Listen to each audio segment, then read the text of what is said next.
There, that's better. I'm not so...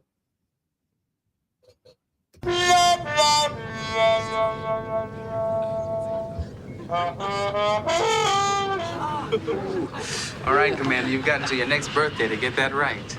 It's candle time, birthday boy. Woo!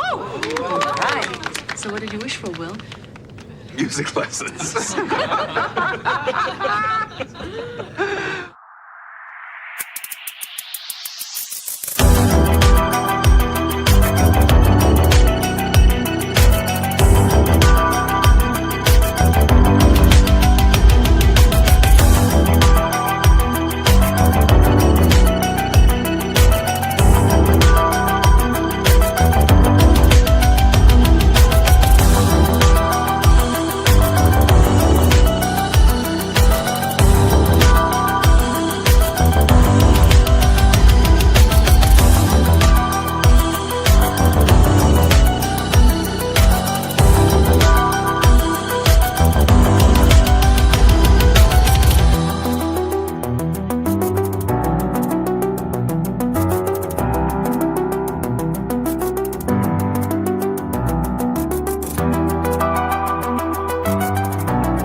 Well, hello and good evening. Star Trek The Next Generation, Season 4, Episode 8, Future Imperfect. First aired back in 1990, but here in 2026 on Live Long and Podcast, we're just getting started. Whether you're joining us live on YouTube, Twitch, or Facebook, or catching your audio version wherever you get your podcasts, our mission to rewatch every episode of TNG continues, one illusion, one false memory, and one mind-bending twist at a time. This is your captain speaking. I'm your host, Dave Mader. Tonight, Commander Riker awakens 16 years in the future, and now the captain of the Enterprise, father to a young boy, and missing every memory of the years between. But as the cracks appear in this too-perfect reality, he begins to suspect that nothing around him is real, and that someone else may be pulling the springs. Or strings. Not springs. Man, I'm a little washed out there, aren't I? Okay. So we had a whole panel set for this podcast, but you know what? Turns out it's going to be a dynamic duo here tonight.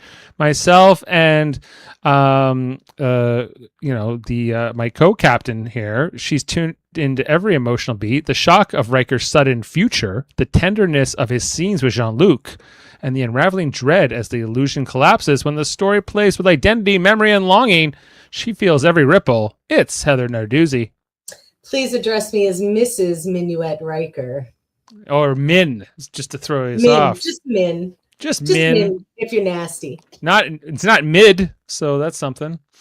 Yes, we are here talking about the 8th episode of Season 4, the 82nd episode overall of Star Trek The Next Generation, Future Imperfect, that aired on November 12th, 1990, directed by Les Landau and written by J. Larry Carroll and David Bennett Karen. For all the details there. Oh, and we may have one more of our panelists who has showed up. Something is very wrong here. Very, very wrong. And he's tracking the political and strategic layers, the suspiciously convenient Romulan involvement, and the too clean diplomatic setup, and the subtle clues that the scenario doesn't add up. When the narrative starts lying, he's already following the inconsistencies. It's Adam Woodward, everyone. Something was very wrong, but I'm happy to be here now.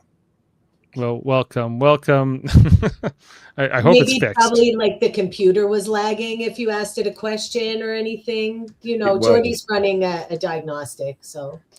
For 4 hours? It would take, exactly. Norman says Adam is from the simulation only, obviously. It's Ambassador Adam. You're incapable of that level of incompetence, Mr. LaForge. That's right. Sam Adam says, yay, Adam. Yeah, Adam. His picture is inconsistent. Oh my God! Can you guys see me or hear me or what? We can hear We you. can hear you. Okay. But you're dark. Your screen is going dark. All right. I'm gonna listen. I'll be right here. It's okay. Like, we like seeing your face, but as long as we can hear you, it's Now you've muted yourself. now I'm we here. can I'm hear here. I'm Okay, here. you're back. All right. you. My guess is you have a loose connection on your camera or something. Yeah, I think. I'm having technical difficulties myself tonight. Don't have my normal lighting situation here. And There I'm are a feeling lot very of washed lot out. of good speculation comments here in the chat. Norman says Adam is actually Barash. He's doing And like this with Sam his says arms. Adam is being attacked by the Borg. So, I mean, if it's It's one all, of those, it's all I would hope rumors. it's It's Barash. all rumors. I'm here. rumors. Rumors of my assimilation have been greatly exaggerated. Exactly. I was just gonna say. There you can. Well, yeah. And so we're talking about this episode where Riker thinks he's gone 16 years into the future. He can't remember. He's got amnesia, but it turns out all to be a ruse. First, we think it's the Romulans. Then we find out it's this alien guy, Barash, and it ends up with we find out Barash is a very sympathetic character that Riker must save.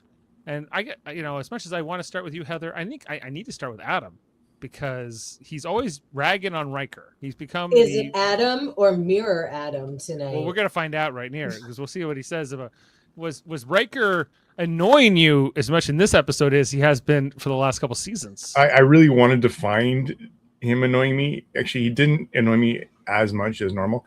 However, and I had forgotten about this episode, didn't remember it, so I was surprised along the way. However, I had a reoccurring character to come back that I hated, and that's Minuet. But she doesn't talk. Good. That's a plus. And she doesn't smoke, and she's not wearing all the lip gloss and the hair, poofy hair, in this time. But Carolyn McCormack, from Law and Order. Come on. Hater. As soon as they said Min, I go, oh God, please. Why? You had forgotten that was who it was? That's right. Norman says, wouldn't it have been a hoot if Riker's wife turned out to be Shelby instead? That would have been. I would have loved that. And he would have referred to her as Shell. Yeah. And like Min for Minuet. And then Oh yeah, but if it had been Shelby, oh my gosh, that would have been weird too. Like, that would have incredible. been awesome. Well, it would have worked, because he goes, there's no way in hell I would have ever married that one. Yeah, he's like, you're telling me I had a kid with her? No way. Yeah. It would have worked. No way. Let alone like whether she would have kept being Riker's first officer. She looked like she was. We find out in Lower Deck she went on to become a captain, maybe even before he did. There was another thing that, let's talk about that for a second. So they talk about his timeline, right? So he became captain 7 years or 6 years after. They said 7 years ago. 7. So 9 years after this, I guess. So how would that have that would have been less than what he did in the real timeline, because he did not accept promotion until 14 years after this episode. Still ridiculous. Either way. Yeah. He's not captain material. Captain of the Titan. And it was very interesting because, he talks about becoming a father. What kind of father would I be? We know that he does go on to become a father of 2 kids. And, tragically, he'll lose one before their time.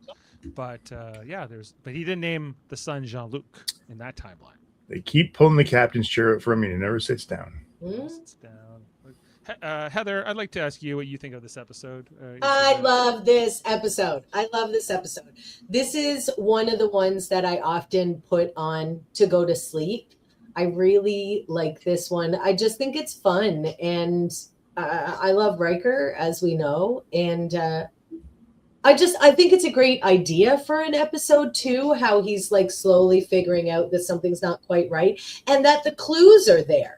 The computer lagging, Min, and Adam, you said that you didn't really remember this episode on the rewatch, but then just now you said, oh, when they said Min, I caught it right away. I did not remember that on original viewing. So that was smart. You know what? It's that character was so memorable for me as being just such a disappointing episode. I like the concept of it all, but for him to admit to Tomalak that he fell in love with a freaking hologram, he's proud of it. Do you have a problem with holograms? He does. Are you a photon racist, Adam? He's a photophobe. A photophobe. A photophobe. That episode 11001001, which I memorized on purpose, was early in the run, so it definitely wasn't the strongest episode. I like that episode more than Adam does. I remember when we reviewed it a couple of years ago. Like you were not in on it. I liked it more. I always have, and I remember so when I watched Star Trek: The Next Generation as a kid, mostly I watched it in syndication after because City TV. Right, or even before that in Montreal and ABC Channel 22 from Burlington, Vermont. And so I watched this episode, Future Imperfect, before I ever saw 11001111. So like I was like, oh, okay, like who is Minuet? I had to kind of like go back and get that backstory. I think it was just really clever to have that callback as the way that he realizes this is the simulation. You know, that's like a nice little Easter egg. That was great. I'm glad I caught it, but I really didn't like that episode. I think I wish they would have had Minuet as a real person. That's all. Well, but then he wouldn't have. No, well, I guess we're going back to the other episode. Norman says, like I said, this is the episode that got me to start watching Trek on a weekly basis back in 1990-91. I'd seen TOS reruns and a few TNG, usually the wrong ones, like Code of Honor. Right. So it starts, here for me. Whoops. If you're going to start watching TNG with Code of Honor, you're probably not going to finish watching it. No, not a good entry point. I would say, although it's the third episode or the second episode, however you want to look at it. So it could definitely push away a lot of people early. For a show that is super episodic, I'm glad they had a rare callback. Yeah, and I think what was interesting for me watching this episodically back then was that I was like, oh, I want to understand who that character was. I wanted to know more. I found this episode very intriguing as a kid because it was kind of like a time travel story, but then it's not.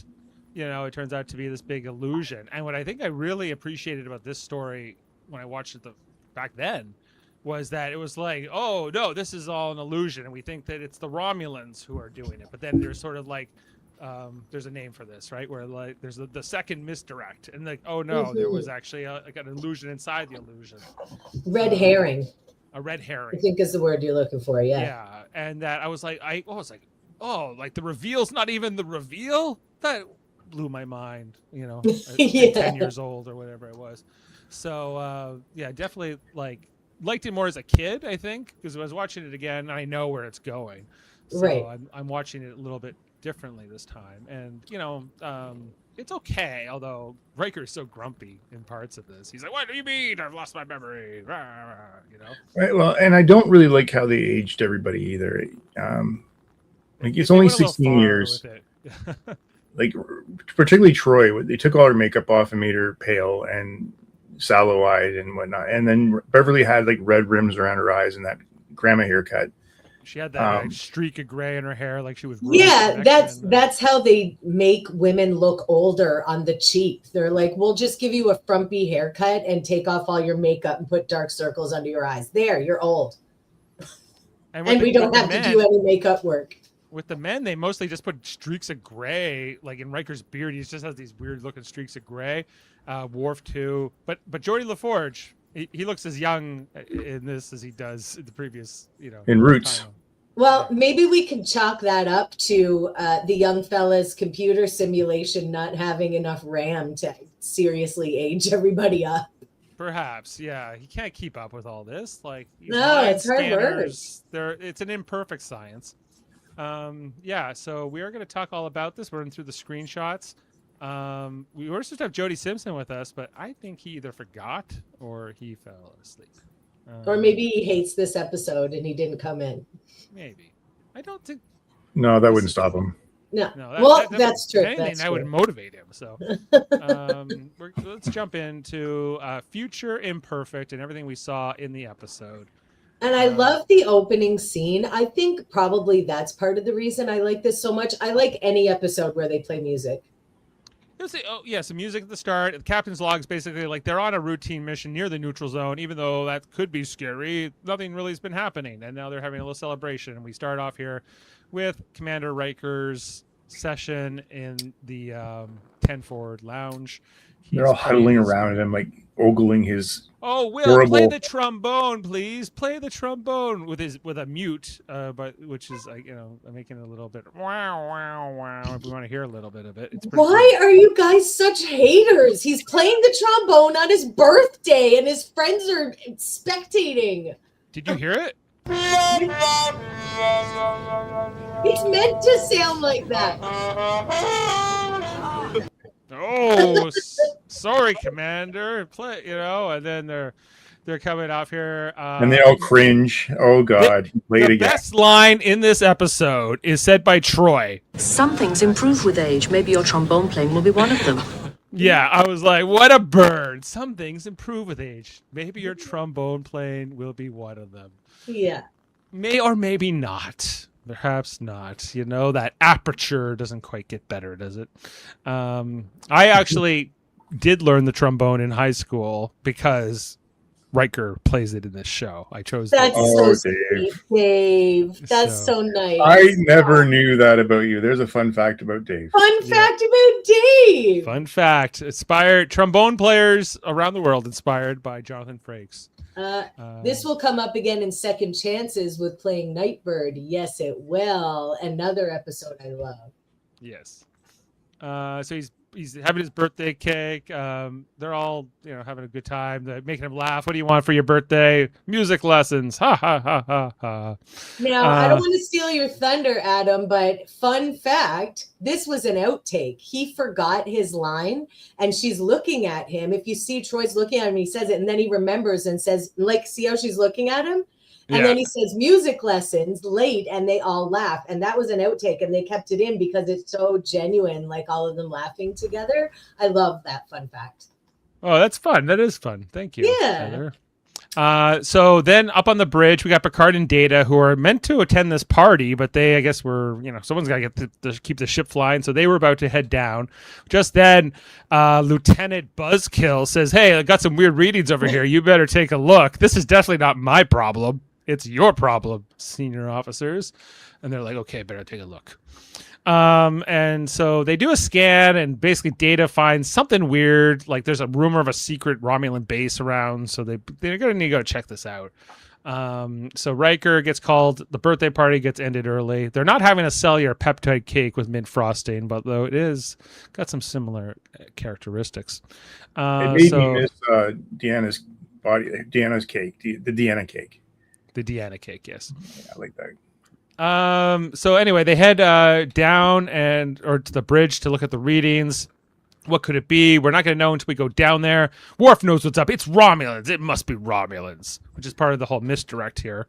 And just as Riker, Worf, and Jody are getting ready to beam down, we got a little, "Hey, number one, happy birthday, sir." And he's like, "Oh, thank you, sir." I like this voice. Yes, very formal. Our away team beams down to this planet, which looked kind of cool on some of the wider shots, I thought. It's kind of, there's air, I guess, but otherwise it's pretty barren and cave-like. The atmosphere here is, I don't know, they said it's got like methane and other chemicals in it, and that not very breathable, but I guess they're not going to suffocate quickly. But just then, they get the call from the captain, says, "We don't like those readings down there. We're going to beam you up." And he's like, "Okay, we're going to beam up." And then they all start coughing. They're hacking. The transporter chief, not O'Brien, some other crew member here, is left to beam them up.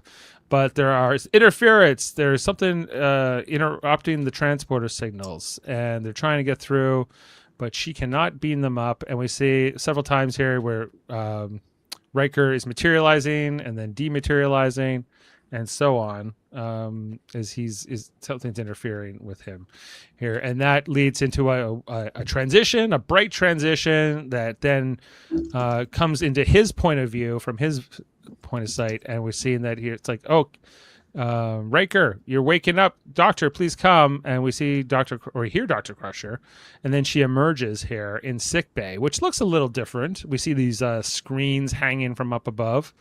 And Dr. Crusher, now, if you're paying close attention, yeah, she's got a different haircut. Her comm badge is also different. It now has these bars behind it. There's no rank included on the Mandarin collar of this uniform style. And Norman says introduction of Nurse Ogawa. Is it? We love Nurse. Yeah, it's the first time we see her in the future. It's not even the real Ogawa. It's like a hologram Ogawa. Yeah. So interesting. Yeah. Patty Yasutaki, I believe her name was. She's great. I loved her. Yeah, she has since passed, actually. Mm-hmm. And so Riker is able to look into one of the reflective surfaces on one of these monitors here in sickbay, and he says, "Captain, what do you mean, Captain?" And he goes, we see he look in the mirror. He's looking a little older. He's like, "What the hell? This can't be right." Dun, dun, dun. And then he's like, "I look good though." Yeah, like Silver Fox, how about that? And that is our teaser for the episode. What is going on? Riker is woke up in a whole new timeline. He's amnesia, space amnesia, perhaps. As Dr. Crusher, following the credits, is getting him some water here in this modified-looking sickbay. Subtle differences here, just in color of like things like the carpets and like the wall decorations and Beverly's hair. Her hair is not great. Hates it. It's not good. It's all like tied up and bugging around. It's like, is that what they were trying to do with Janeway's hair? That was in the first season. That was atrocious too. Yeah, it was not a great style here. We see a little bit here on Riker, all the gray that's been added to him. Now, this is 16 years later, so I guess Riker is roughly, 50 now, if this is following that timeline. And so that would make Beverly, I guess, closer to, 60 something, right? She's a little older than Riker. But anyway, that it's been 16 years since he was infected with this virus. He's told this whole story. You were infected with a virus in that cave down there, and that's what has led to this memory loss. Like it's we've been expecting this to come. You've been in a coma for weeks, or at least a week, maybe it was. And we didn't even know if you'll recover. You might get your memories back. You might not. She tries to do like he's like, explain it to me, and she tries to break down the science to him here, but he's like, "Doctor, I'm not a scientist. I'm not a doctor. I'm a very suave captain, in training." And she was like, "Well, bottom line, we don't know if your memories will come back or not." It's rough here. So, he wants to head to his quarters, but he doesn't want to go to his quarters. He wants to go to the bridge. I don't know if we know that yet. Okay, I'm going to rag on him a little bit here. The doctor is saying, "Go to your quarters." No, I'm going to the bridge. Yeah. Very and this is where it starts going off the rails for me a little bit with Riker. We also noticed, just in the decoration here, a Klingon crew member other than Worf comes out of the turbo lift. You can see some of just this color they've added here to the panels. The doors have been changed a little bit. There's these little banister things that are now coming out on this side. The chair rails. Yeah, the chair rails. It's true hospital now. I would like to point out, Adam, that it's very normal for captains to not heed the doctor. It's actually expected. Yes. All right, go left. I'll go right. Okay, got it. So he's like, speaking of changes, all these Klingon crew members. But so there's the first time we get the indication that there's something up here. It's like he asks for the turbolift to redirect and to the bridge, and it's like, what? We can't do that on the fly. And they're like that. He was like, he thinks that's weird. But eventually they do get to the bridge with Beverly, and he meets up here with Jody. And we're told that Jordy's doing computer diagnostics. That's why there was that little glitch in the turbo lift earlier. But he doesn't have the visor anymore. You know, like he's like, "Where's your visor, Jordy?" He's like, "My visor? That was like years ago. I got cloned implants." And then we come around the bridge. We have a Ferengi. We have a Ferengi ensign at the con. Wesley Crusher nowhere to be seen in this episode. And Worf says nothing. Worf is now at ops, not at security anymore. He is now at the ops station. He's looking older and more busted, I would say. His sash has a different little detail on the shoulder. See that? Yeah, it's got like something else going on or some kind of emblem. But he's now he has this big scar down his face. That's, that will come up a little later. And as Adam mentioned, he doesn't say anything. No, he's very quiet. Very quiet. He has like maybe 5 lines in this episode. And then we figure out why later, because the simulation can't handle it. But even when it was the real Worf, he didn't say much either. Well, that's true. We meet the first officer with Riker in command of the Enterprise. It's Data, now in red. Now we see that the ranks are, as I mentioned, are on the comm badges now. I think we were talking about this on Monday. Like, I kind of liked this at the time. In retrospect, I don't like it as much. I do prefer the ranks on the collars, especially for close-ups. But it was a nice kind of interesting way of displaying it. Like, it kind of comes up in Discovery because all the Discovery ranks are on the badges and things like that. Anyway, just then, Worf says, "Hey, there's a Romulan warbird decloaking," and of course, Captain Riker is like, "Well, I have to declare a red alert," and everyone's like, "You dummy! We're expecting this Romulan ship. Don't be so weird." And he's like, "Oh, okay." But all right, understanding it's the ruse. However, okay, again, the doctor would have relieved him or never let him. Like, this is completely reckless. If this is so important, there's no way you're letting this guy who's just been through a week of like being in a coma, doesn't know where he is hardly, and that you would actually expect him to do this. Like, even later on when he's talking to the Admiral Picard about it, he's like, "You can't be serious that you want me to lead these negotiations." I'm like maybe they trust me or whatever, but it doesn't really make a lot of sense. Anyway, so they hail them, and here on the bridge of the Romulan warbird, it's Admiral Picard, and now with Deanna Troi, who is now, I think, has the rank of commander. She's wearing the Starfleet uniform. Long hair before Jellicoe will make her wear it, like in season 5 or whatever that is. So we'll go here now. Fun fact on this one. So yes, this is the first time she's wearing a real uniform since Encounter at Farpoint. Yeah, interesting. Even though it's not the real her. But, Oh, yes. And in Encounter at Farpoint, she had a little scant on, not like a pants uniform. But at least we knew like her division color and all that stuff, right? Now, do we like Picard's Admiral uniform? I love it. Yeah. Yes. I like it. I do like it. It's simple enough. It stands out enough that it's different. There's no freaking gold piping on it. Yes, there is. There is, but it's subtle. It's not too. It's not. I love it. Sparkles. I can take it when it's like this. And I think it was interesting how they did like the badge with the ranks, because they make his Delta gold and then the bars behind are silver instead. And there's some nice like little design choices here that they made in the episode, just to make it feel like oh, this is the future, even here with Picard on this Romulan set with Deanna, and they have this little toy model Derridex warbird model here on the table. I want that. Wherever that is, I'm going to find it and I'm going to get it. One way or the other. I had a little tiny one, like a key change size. I have the that's the Micro Machine style. Yeah. But yes. Anyway, so I love that ship. I think it looks so slick. I really like it. Beautiful. One of my favorite ship designs ever. The Derridex class warbird. Yeah. Anyway, so then Admiral Picard and Troi beam over to meet up with Riker, and like Dr. Crusher's like, "Ooh, the amnesia's pretty bad."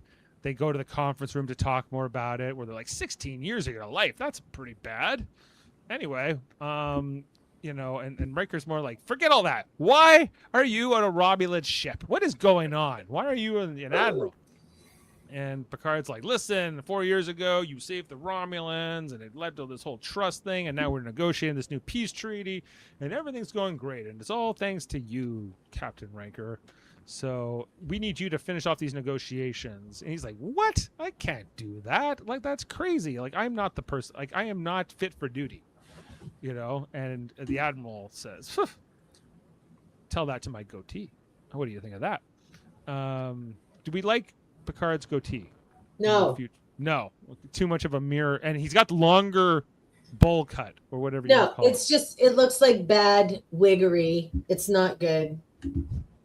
I do not care for it. He's so handsome, and that goatee is, no.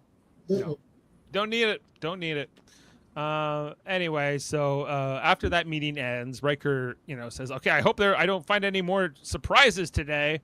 And we see fake Deanna makes a little bit of a face when he says that as they head to his quarters. Is anything like familiar to you here, Captain Riker? And he's like, well, I guess I see that Horgon on my desk. That's making me feel at home. But just then, it's the trombone. And dun, dun, dun, who is it? It is Jean-Luc Riker, the son of Captain Riker. And he's the son of Wesley Crusher, judging by his terrific sweater outfit. That is a Wesley Crusher / Jake Sisko-esque outfit for sure. No, wait, Jake Sisko would never wear something that bland. Jake Sisko is flamboyant with his color Jake choice. Sisko definitely has more color, like oranges and purples and this kind of stuff. Yeah, absolutely. Anyway, so like there's this whole reaction here from Riker, like, I have a son, and he looks at Deanna, and then he double takes back to Jean-Luc. That seems to be the hair they used in the Picard Lives a Whole Life. Yeah, I wonder if they saved it from this episode and reused it for the Inner Light. Probably. Wigs are expensive. Yeah. Inner Light's coming up. I think it's this season. Anyway, so then after there's a commercial break after this revelation that Riker has a son, as his son is looking around the quarters for all his homework. But wasn't his, even under this ruse, his father was supposedly in a coma for a week. You think he would be like, hey, you're out of your coma, Dad. But he's kind of not too bothered by any of it. Anyway, so after he's like, okay, I'll come help you a little later. And there's kind of this moment here where finally young Jean-Luc walks away, and it's just Riker and Troy. And Riker's like, a little heads up would have been nice, And she was like, well, Dr. Crusher thought this might suddenly jolt your memory, and then you would remember everything, and and he would cure you. He's like, okay, that doesn't make a lot of sense, but maybe, sure. And then he's like, I got a son. That's pretty cool, young Jean-Luc, right? And he's kind of happy about it. And he's like, wait, where's the mom? Where's Mrs. Riker? Well, she died in a shuttle accident 2 years ago. No, it can't be. How could she be dead? This woman I don't even know. But you do. But then she goes, again, a line that really bothered me. I don't know why, but it bothers me. She was a great captain's wife. She was a great captain's wife. What does that mean? I don't know. That's something you expect someone to say in the Mirror universe. A man wrote it. This was written by two men, so you're right. It sounds like yes, something from the ancient times or something where he was like, yeah, it doesn't feel like a 24th century comment, even a simulated 24th century comment. It doesn't even feel like a 20th century comment, in some ways, but it's well, I mean, I guess she's a great first lady, but fair point, Norman. Yeah, something Rick Berman would put in a script. Yeah, you're probably right. Yeah. Anyway, so Deanna's like, you have to be there for Jean-Luc. He's lost his mom, and now his dad has amnesia. You gotta be there. This is just after he was told to get briefed on the mission. And you need to negotiate with the Romulans. You got a lot to do, Captain. Okay, tough to be the captain. So his son trying to play the trombone, just as bad as his old man, and he tries to demonstrate, but he also screws it up. He's like, you got to relax the muscles in your face and the aperture and everything else. It doesn't explain why he can't hit the note, but embouchure. Yeah, Embouchure. Embouchure. I was saying embouchure. Anyway, so then he tries to pull up his service record next on the computer, but the computer is slow, and he's like, this should come up in 10 seconds. Like, there's no reason that this should not work. I felt that frustration starting on my computer for this episode tonight. Yes. Like, what century is this? It's, come on, let's go. I don't know. Like, if anyone's curious for what it says, we can have a look. Enhance. Commended by Captain Jean-Luc Picard for exceptional service during the Alpha Onias expedition. Citation reads, Commander Riker's leadership skills and his scientific ability were key factors in the mission. Like, that's the mission where he lost his memory, right? Like, supposedly, the Alpha Onias? Because that's what they keep referring to. Like, he didn't do anything. He beamed down and then he beamed back up, and that was his leadership in the mission? Gallantry is misspelled. I'm always trying to find a typo in these things, and I finally found one. He was awarded the Crankite Order of Tactics, the class of excellence by Starfleet Command for his role in the Zavolta Planetary Geosciences Survey Expedition. No. And then granted promotion to the rank of captain in Stardate 47203, assigned command of the USS Titan. It says he was assigned command of the Titan before he had the command of the Enterprise. Yeah. What the hell's that? And then it says on Stardate 49472, Riker, commanding the Titan, assigned to patrol the Romulan neutral zone and to provide tactical support to Starbase 384. Following the conclusion of the Praetor campaign, Riker was awarded the Starfleet Medal of Honor and citation for conspicuous gallantry for his role in detecting and preventing a Romulan preemptive strike on the Gamma Hydra sector. These little screens that they never expect us to read. We just read one. So take that, Michael and Denise Okuda, who almost certainly wrote all this up. They definitely did. The command of the USS Titan was a little, I guess, a foreshadow to what he would eventually be his command. Anyway, we've got a comment here from the Trek reviewer. Is this the SD or the HD version of the episode? Because when they put this in, they have changed some of the... I think you might be right. This is the HD version, the Blu-ray version. It's possible they changed what that screen said for this version. That's something to look into for fun facts, Adam. Look at that version. Look at that look that Riker's giving that kid. Oh, yeah. Where he was like, oh, the computer, it will start working again soon. And he was just like, what are you talking about? How do you know about computers? Norman says it's like CompuServe downloading speed.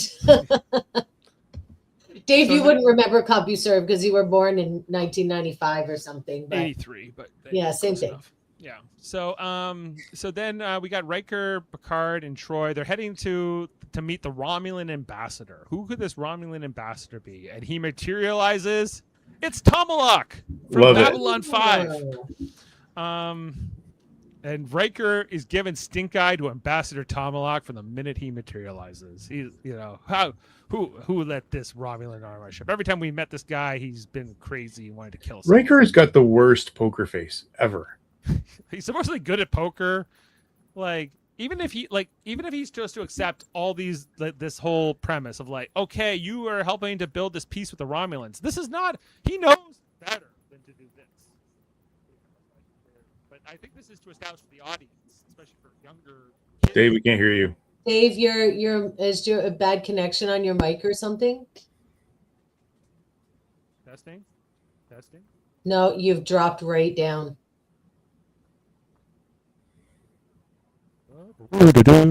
Oh, you're back. There's something like shorting. Nope, you're gone again. It's like you have a faulty connection. It's like phasing in and out. Hello? It's like my camera. Nope, now it's nothing. I think Barash is controlling all of our technology this evening as well. Norman says Tomalak and the captain in Face of the Enemy are the best Romulans. I love Face of the Enemy. That's a great episode too. Me too. Yeah, so good. That was such a gag. Like Troy wakes up in the middle of the night and goes and looks in the mirror and she's a Romulan face. Amazing. Can you hear me? Crackly. Just a little bit. Can you hear this? No, you can't. Don't even try. Yes, loud and clear. There's something. I can try the other mic.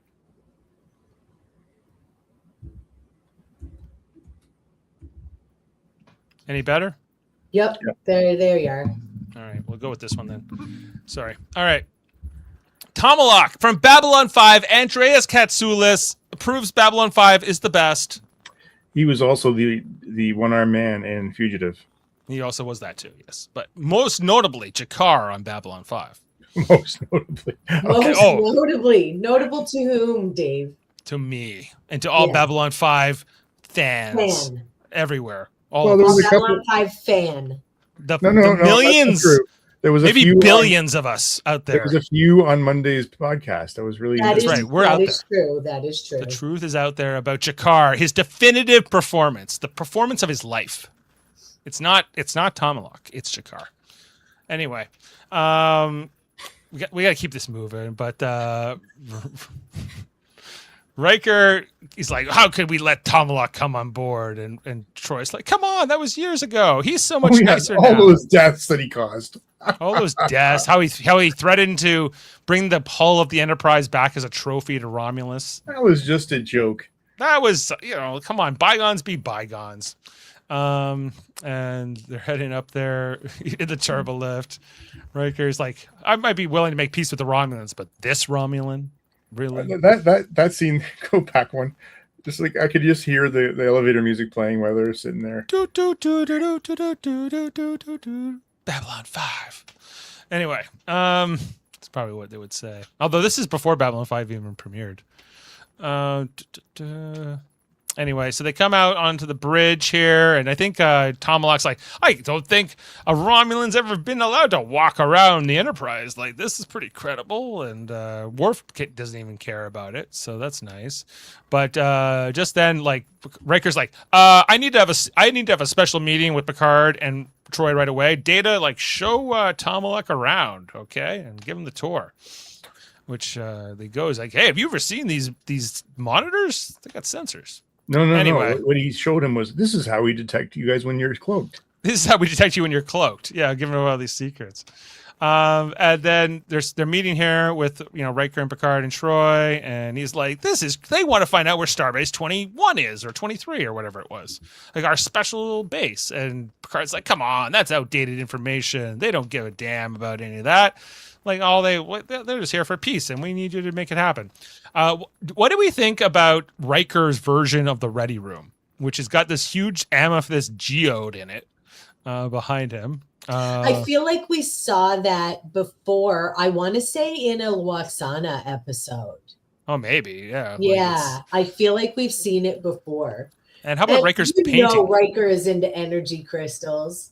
He's probably into energy crystals, yeah. And what about his painting?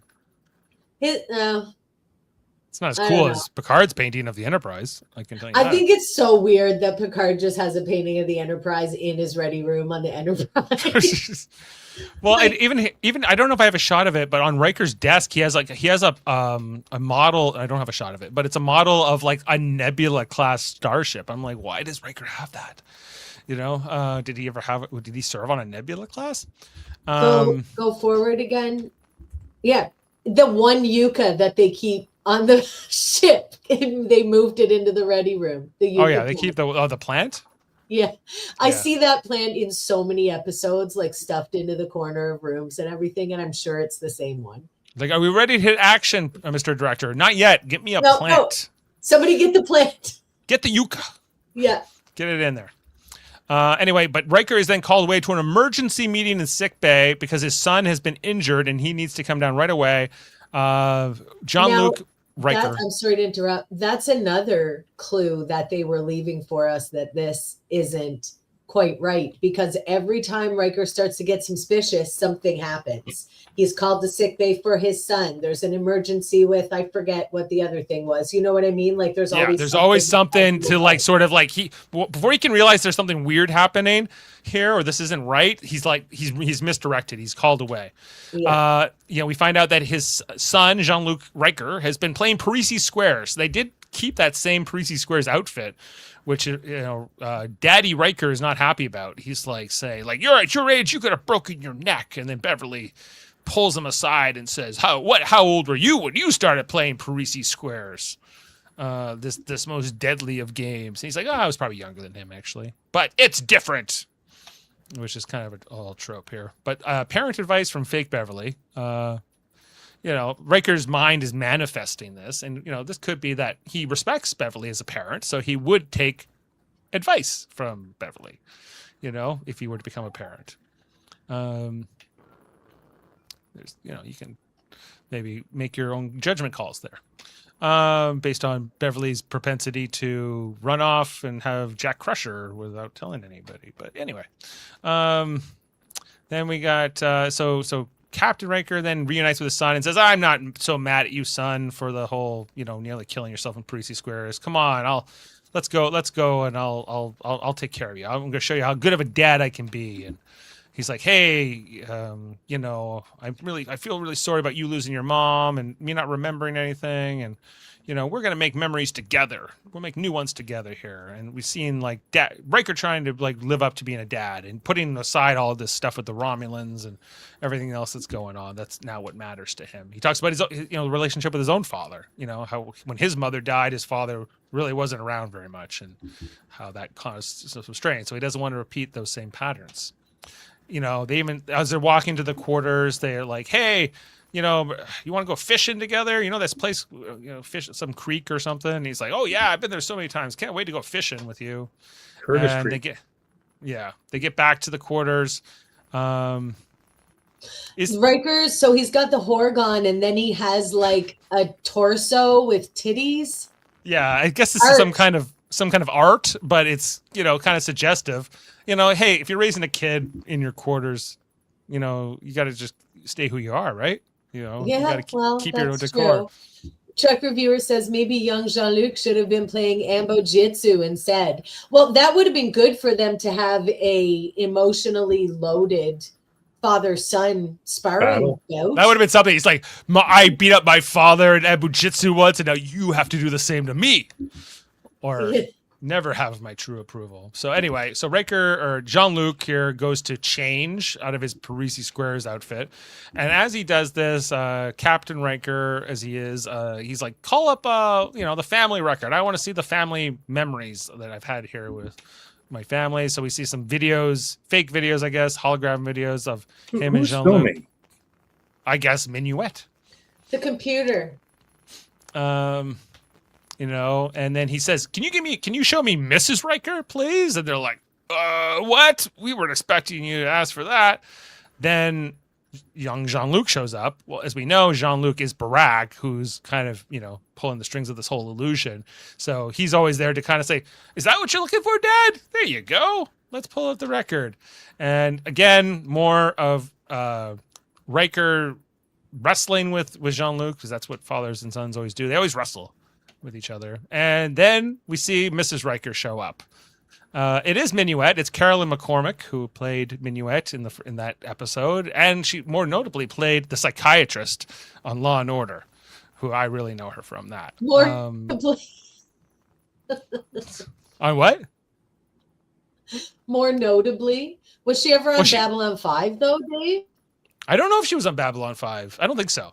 But she was in so many episodes of Law and Order. Like every time they needed, like, they're like, this person's claiming like I'm not guilty by reason of insanity. Then you have to bring in Carolyn McCormick, who would then do her little psychic evaluation on the accused, and they go, they're faking it. It's a fake.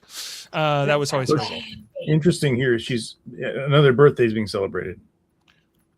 But I guess it's meant to be Jean-Luc's birthday. That's a lot of candles. I don't know. It's fewer than and Riker does not recognize Minuet right away.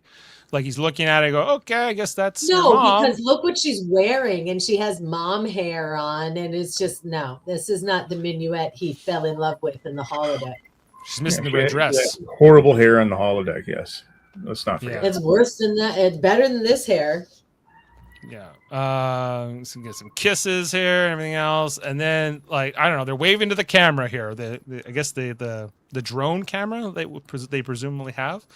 The computer, and it's here that that this is when he finally goes, oh, this is all fake. He looks at Jean-Luc here and he's just like, who are you? Where am I? What is going on? But he does, and the kid knows there's something off, but he doesn't know how to place it. Just then, to Heather's point, he gets called away to the bridge. On my way, he heads up there. And then he runs into Jody. He goes, Jody, what's going on with the computers? He goes, I'm running a diagnostic for 4 hours. There's no way you could be that incompetent. It would never take you more than 1. And then he goes, Worf, where's that scar from? He goes, in battle. What battle? What sector? What place? What year? You don't know, do you? Goes after Data. Data, tell me how long it would take us to get to this base if we left right now. At warp 1, at warp 7, at warp 9. Where are all those thousands of calculations?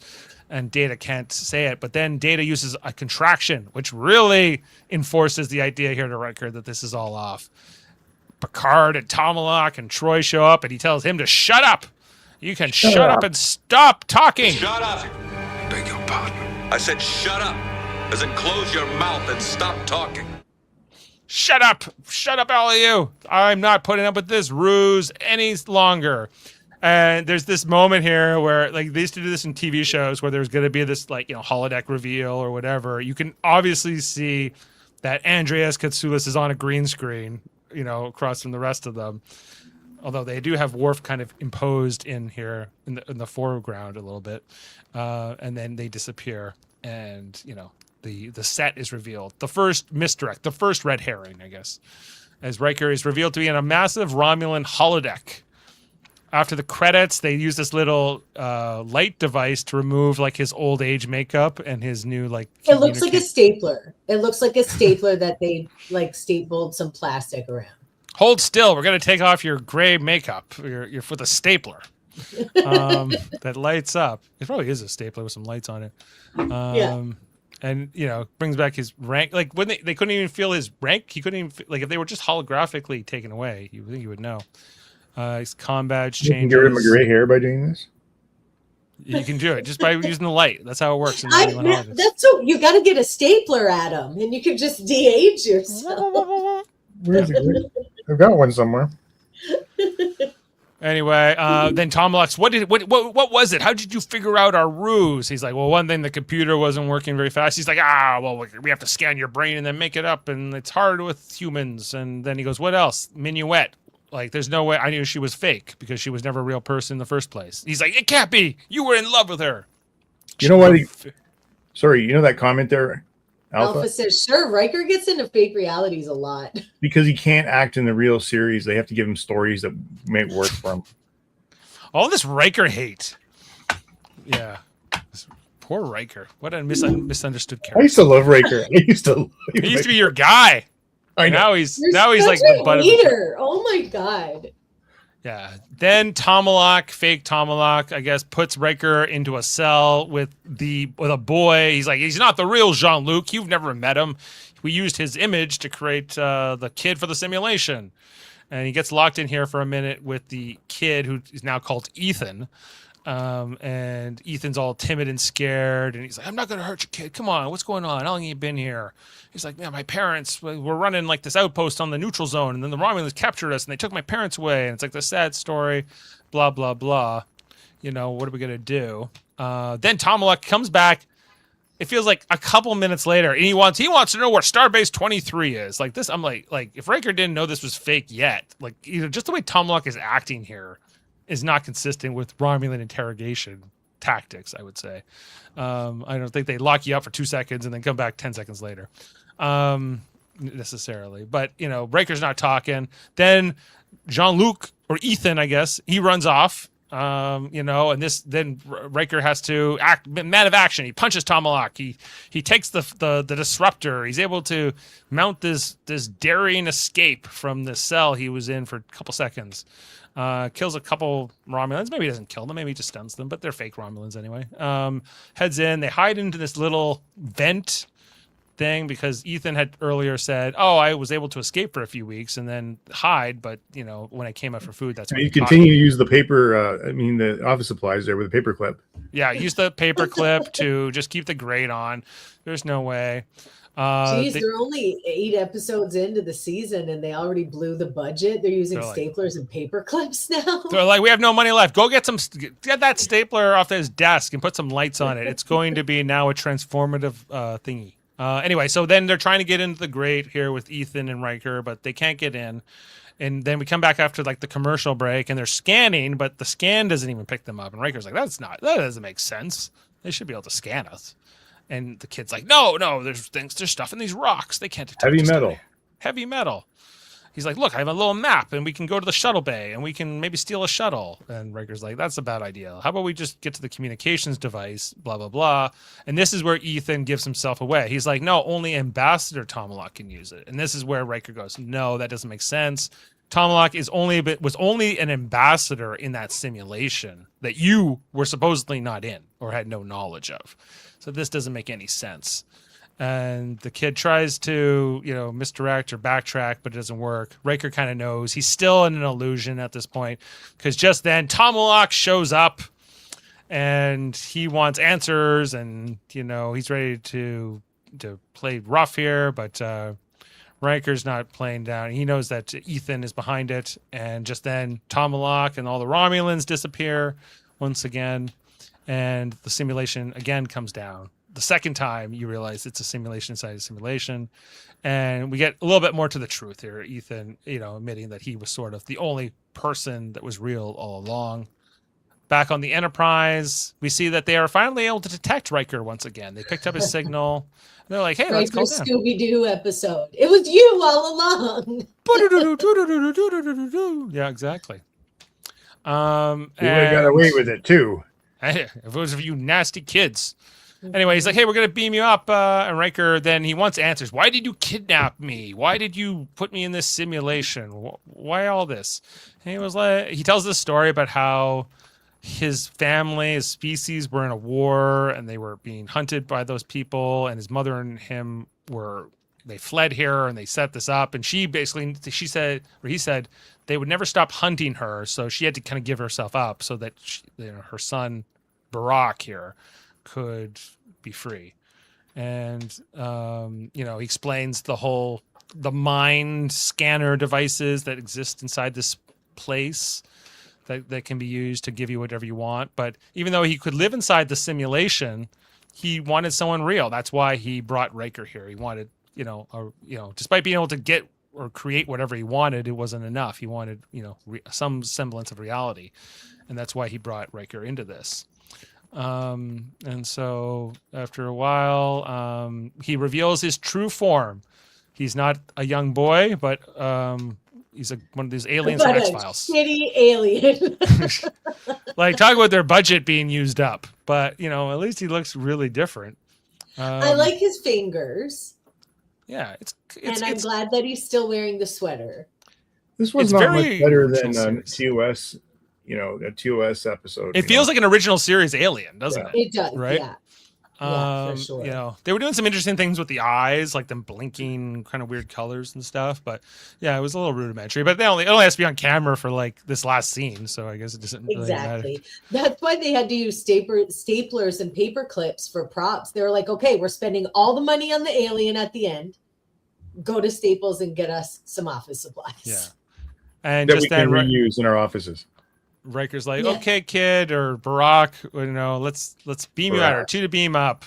And we never hear about Barack again, but I guess he got to live happily ever after in the Federation. So thanks to Riker. First contact. It was a first contact too, technically. So we don't know if Barack's the only member of his species left, but maybe. I think it was Barash. Barash. Oh, I'm sorry, Barash. I think you're yearning for the old president when things were better. Mm-hmm. Barack Obama. No. Yes, and Norman said that in the comments. As much as I'd rather Barack was still president right now. Yeah, okay. My apologies. Barash, as he's known. Yeah, and of course, the great Andreas Katsoulis as fake Tom Locke from Babylon 5. Now all three, Worf, Data, and Riker, abandoned a kid. Yeah, well, they have to do it. They all have to, keep up with each other. Data's kid died.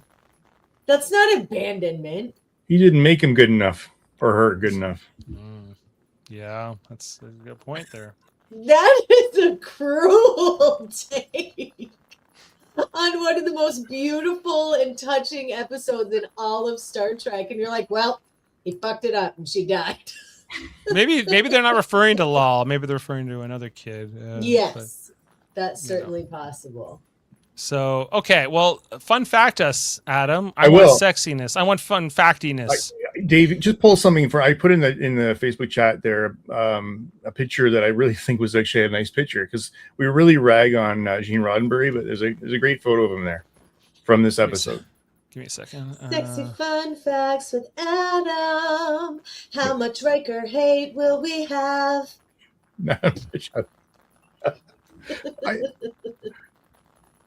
Okay, I got it. Sorry, I cut it off there, but it's Riker. He visited the set here, and you can see like the genuine, actually, I think, happiness on his face when he's talking to Jonathan Frakes. Mm-hmm. Well, Jonathan. Okay, so Roddenberry handpicked Frakes, because Frakes and Roddenberry had to have the same birthday, like different years, obviously, but they were born on the same day. And it was coming down between Frakes and another actor. I can't remember who it was, but basically, like, Roddenberry was like, "There's something with Frakes and that charm, that smile. You almost see it here on Roddenberry's face, right? Like little smile you see sometimes from Riker, almost a little bit like mischievous, I would say. That's definitely what Roddenberry liked about Jonathan Frakes. And you can see the kid there. He's obviously just met him or something. He's come and meet the kid. Yeah. And I also want to just mention, too, that, maybe this will come up in fun facts here, too, but in the previous episode, which was Reunion, the Reunion, the one where Worf and Duras fight, that episode was directed by Frakes. So he went from directing the previous episode to then being the lead in this episode, assuming that they were filmed back to back, so that was probably a hard one for him. Okay, so let's talk about this episode. So Bron and Braga recalled we had some amazing pitches, but the most notable we ever heard was Future Imperfect, where the team came in and said, we have a story where Riker wakes up in an accident 15 years in the future. He has a son. He's the captain of the Enterprise, but he has no idea what happened. Mike Pillar said, "Stop, we'll buy it." Hey, it's not a bad pitch, Yeah. Mm-hmm. The only major change to the original pitch was the addition of the Romulan fantasy within the fantasy, or the Matrix within the Matrix, as somebody said in the chat. Pillar commented the first draft was a little flat. After we got into the story, just like Remember Me, we had a situation where we're into it and something strange is happening, but we just can't turn out to be a dream at the end because it's not satisfying. So you have to do something a little different. Right. Did these writers ever go on to write anything else? That's what I'm kind of. Well, their names are. You know the names. I can tell. J. Larry Carroll. He only wrote this episode. He also, he wrote on other shows, but he only wrote this episode. And the other guy who he co-wrote it with, David Bennett Karen. He also only wrote this episode. So interesting. I think they wrote a pretty good episode, but that was it. The Turbolift scene where Riker and Barash was added because the episode was running short. Carolyn Karen met with Rick Berman and Michael Pillar to create a new scene the night before it was filmed. I like hearing stories like that because, when we, again, on the cruise day, when we were on the Star Trek cruise, they talked about the pace of filming these 26 episodes was just so intense, and they were making scene changes along the way. And again, that reinforces that.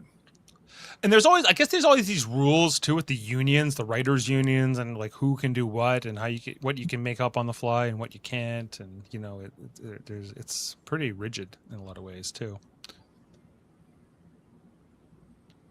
Oh, Heather, you're gonna like this one. In the episode's title is a play on words. In grammar, an imperfect tense is one where the verb describes an unfinished action, i.e., is doing. The future imperfect, therefore, takes the form will be doing. In this episode, the false reality set in the future created by the alien for Riker was inaccurate or imperfect in ways that allowed him to figure out what was going on. Yes, being a grammar nerd, I did get that double entendre. Thanks, Star Trek. There you go. And Dave, our favorite character, Andreas Katsulas, he was not comfortable with his recurring role as Tomalak in this episode. And I'll tell you why. He felt much more comfortable when he was an incredible giant on the screen, just the face. Suddenly, when he had to account for everything else, he didn't feel when he actually had to be in the room with the rest of them and like play physically with them. Yeah. He didn't feel support. Nothing was supporting what I was doing. I was more happy to reoccur. I wasn't happy to reoccur unless I was just going back to the screen character. Yeah, he liked being just on the other side of the view screen. That giant face looking over, But maybe it only set him up to be on Babylon 5. He was going to have to be on camera all the time. Like Jakar, a very different character than Tomalak, but similar in other ways. If only you knew. If only you knew. If only we knew. Someday, Dave, I might know, but not today. One day, not today. Okay, well, it's an imperfect future or present, if you will. Yep. But with that, let's. We're not done. We're not done. We're not done. Yeah. Michael Westmore. The facts are still fun, Dave. I never know with Adam because sometimes he's like, I'm done now, right? And I go, I don't. Sometimes they're just boring facts. Okay, Michael Westmore recalled that the aging makeup in this episode was intentionally done to be more subtle than previous installments. Each member of the Star Trek cast was supposed to have aged 16 years. The producers decided that rather than having each actor sit in makeup for 2 or 3 hours, it would be better just to suggest their age by changing their hairstyles and maybe doing a little rubber stretching around the eyes. I thought it sensible. I thought it a sensible approach because most of the actors were in their 30s, and even aging them 16 years would only put them in their 40s. Most people don't look that dramatically different at that age, and it would be a waste of time. Yeah, well, I think that's all fair. Like, I think there was also this expectation. I think, especially in like 1990, of how much older you would look in the future. Like, there's that episode of the original series, The Deadly Years, where they all had to get aged up because there was like that age virus, and like the way that Shatner looks in that episode is insane. Like, or McCoy. Or McCoy, right? Because we know what Shatner looked like as an older man, and it was not like that at all. Well, he's 94. He doesn't look like that. Doesn't look like that. Yeah. It's definitely some, like, I think about like the Back to the Future old age makeup too, and like how dramatic it can be for like when you're just. Well, I mean, when you look at those actors from like we're doing like what's his name, Wilford Brimley, Fish, the guy who played Fish, Abe Vigoda, like they looked old. Everyone looked older back in the day. Like, but think so if you just like go to real world example, like, so 16 years after this episode would be 2006 in our world. And that's around the same time that Riker was they brought him and Marina Sirtis back for the finale, that awful finale of Star Trek Enterprise, where they're supposed to only be 6 years older than this, or 5 years, but they looked so old in that episode, but not because they had gray hair. It was just they looked puffier. Like, that's what you want to do. If you want an old age makeup, you just go puffy. Sure. Since you mentioned Abe Vigoda, I feel like I have to mention this triad of fun facts together. Riker plays the trombone. Jonathan Frakes plays the trombone. He played on a Fish album and the song is called Riker's Mailbox. And Fish also has a song called Wombat that references Abe Vigoda. And he came out on stage with them dressed in the Wombat costume. It's all together. The funnest of facts. It is. It's great. Thank you, Heather. As I listened to it, Frakes did an interview on Michael Rosenbaum's podcast, Inside of You, and he told the whole story about when he went. Fish brought him in because they're like, "Oh, wait, we'll have Riker," and then he plays the trombone, and they're like, oh, you're not like a professional trombone player. Like, so we're going to have to like figure this out a little bit. But, Yeah. you know, I also thought you were going to say Riker plays the trombone, Jonathan Frakes plays the trombone, Dave Mater plays the trombone. I should have. It's okay. I just, for next Get your time. trombone out for next pod, Dave. Hey, Dave, on aging, you know, I mean, I started with you guys in 2020, 6 years ago. It'd be kind of fun to show us all over the years, you know.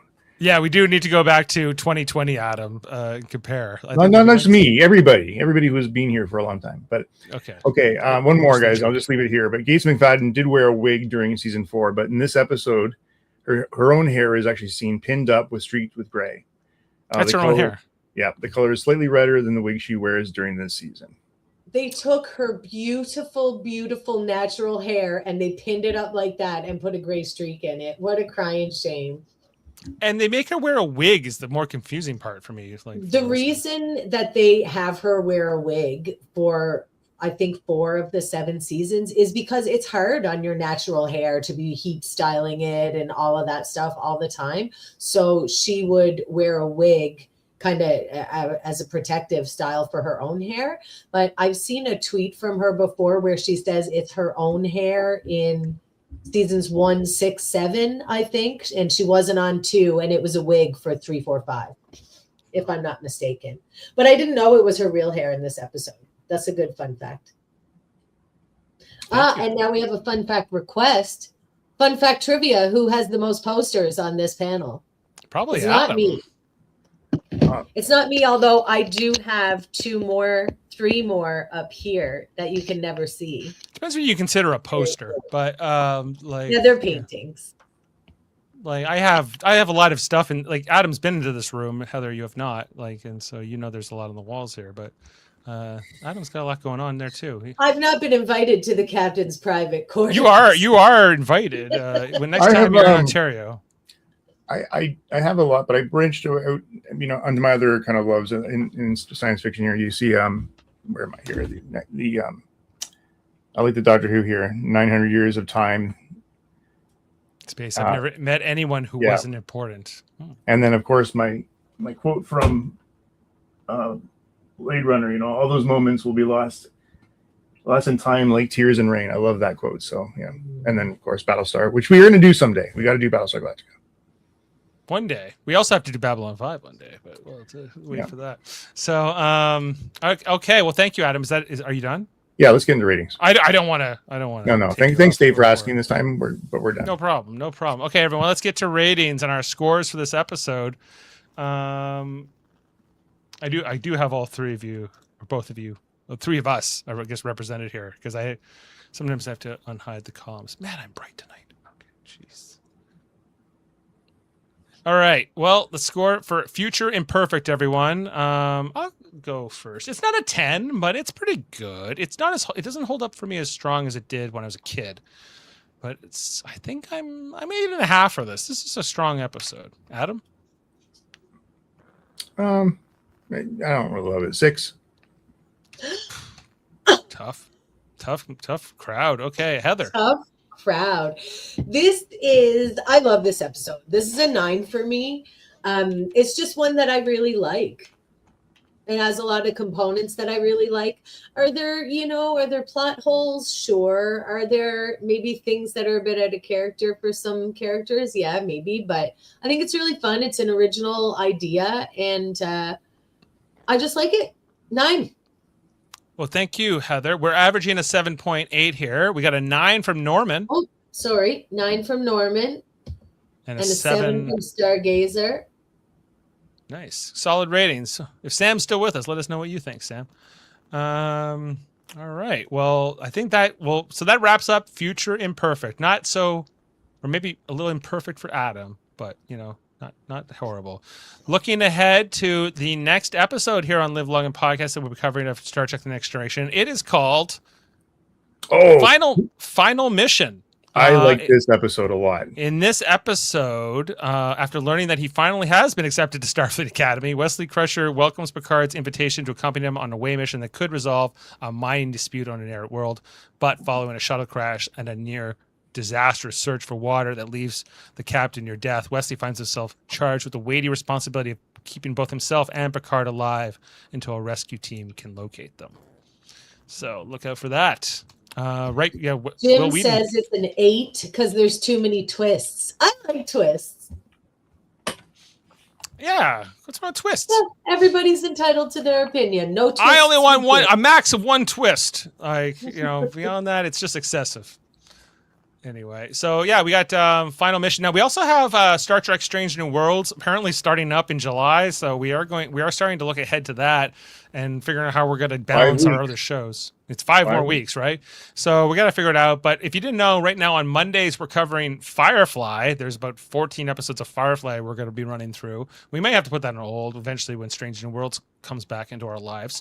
But we'll be on this Monday to talk about the second episode, and also kind of the first episode, the original pilot, or the aired pilot, I guess, the train job on Monday. Check that out on the Firefly podcast. And yeah, we just wrapped up Survivor on the Super Mater Brothers podcast. Make sure to check out Jason and Steven over on the Hey Did You See This one. They're always like doing a deep dive movie review every Thursday night. Do they have guests on that?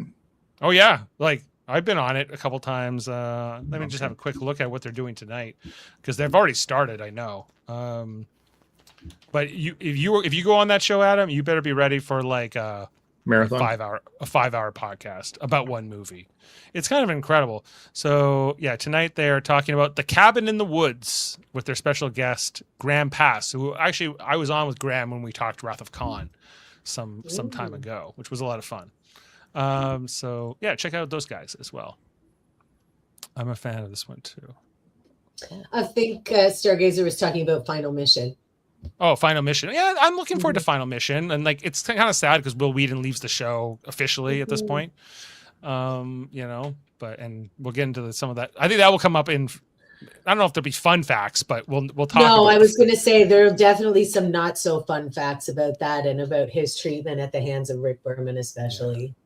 Labor facts. Guys, I just read actually I missed this one. Can I add one tonight, please? Sure. Bonus fun fact. Data was actually going to be the chief science officer when he was first cast on the Enterprise Next Gen, like Spock in the original series, and wear a blue uniform. However, get this, Heather, I think of you when I read stuff like this. The color blue clashed with the android makeup, and the idea was changed. Data was reassigned as chief operations officer and sported the gold uniform for all 7 seasons. Yeah, I have read that before as well. That's the only reason he's not a science officer, because it looked bad with his makeup. But I would love to see that screen test and see how bad it really looked. I don't think it was. Well, it would have really washed out the gold makeup, I guess. Well, they never had him in. They only had him in red. In this episode. Yeah, you never see him in blue. We saw him in red in this episode. But it's just so weird that we never see a dedicated science officer, not just on the Enterprise, but also and everything. Voyage. It's like that whole position went away. But except on Deep Space Nine, Deep Space. Yeah. Right. Sorry. But when Jadzia dies, they don't replace her. Yeah, but Deep Space Nine was a stationary station. It didn't go anywhere. But like Esri is not a science officer. Esri is a counselor, right? So she's a different profession. It's the same division. Oh, Esri. Yes. Yeah. That's a whole other topic. Oh, you're hating on Esri now too. Let's wrap it up. Yeah, let's wrap it up. It's over here, everyone. No, you can't. No, you can't. Don't even try. Yeah, shut up. Shut up, Wesley. Come on. Let's get out of here. No, shut up, Wesley. Beg your pardon. I said shut up. As in close your mouth and stop talking. Every time you criticize Riker, that's the sound clip we're going to play. We're going to play that. Do it. Time. Do it. Yeah. All right. Well, we're going to end this charade for tonight. Thank you for being with us. Jody Simpson, wherever you are, we missed you. And we will see you next time here on Live Long and Podcast. Let's get out of here. I'm running a level 1 diagnostic. For 30 hours? That would never take you more than 4. You're incapable of that level of incompetence, Mr. LaForge. Worf, where did you get that scar? In combat. What battle? When? Which sector? Which unit? Mr. Data, if we left immediately, when would we arrive at Outpost 23? At Warp 1, 3 days, 4 hours. What about at Warp 7? At Warp 8? At warp 9? What's the matter, Data? What happened to those millions of calculations per second? Pardon me, sir. I can't operate as quickly as... What did you say? I said I cannot operate... No, that's not what you said. You said I can't. You used a contraction, didn't you? Sir, I can explain if you would just give me a moment. No, you can't. Don't even try. Try. Captain, perhaps it will be best if we discuss this. Shut up! Beg your pardon. I said shut up! As in close your mouth and stop talking. Thanks, Chad. Well. Good night. Would anyone else like to speak up? Or shall we end this charade? Beam up some Star Trek content with Live Long and Podcast. A roundtable movie discussion with Hey, did you see this one? And take a peek into the darkness with Heard Noise, Must Investigate with Michael Chan. Watch us duke it out on trivial debates. And let's chat about TV with the Super Mater Brothers. It's all here on the United Federation of Podcasts.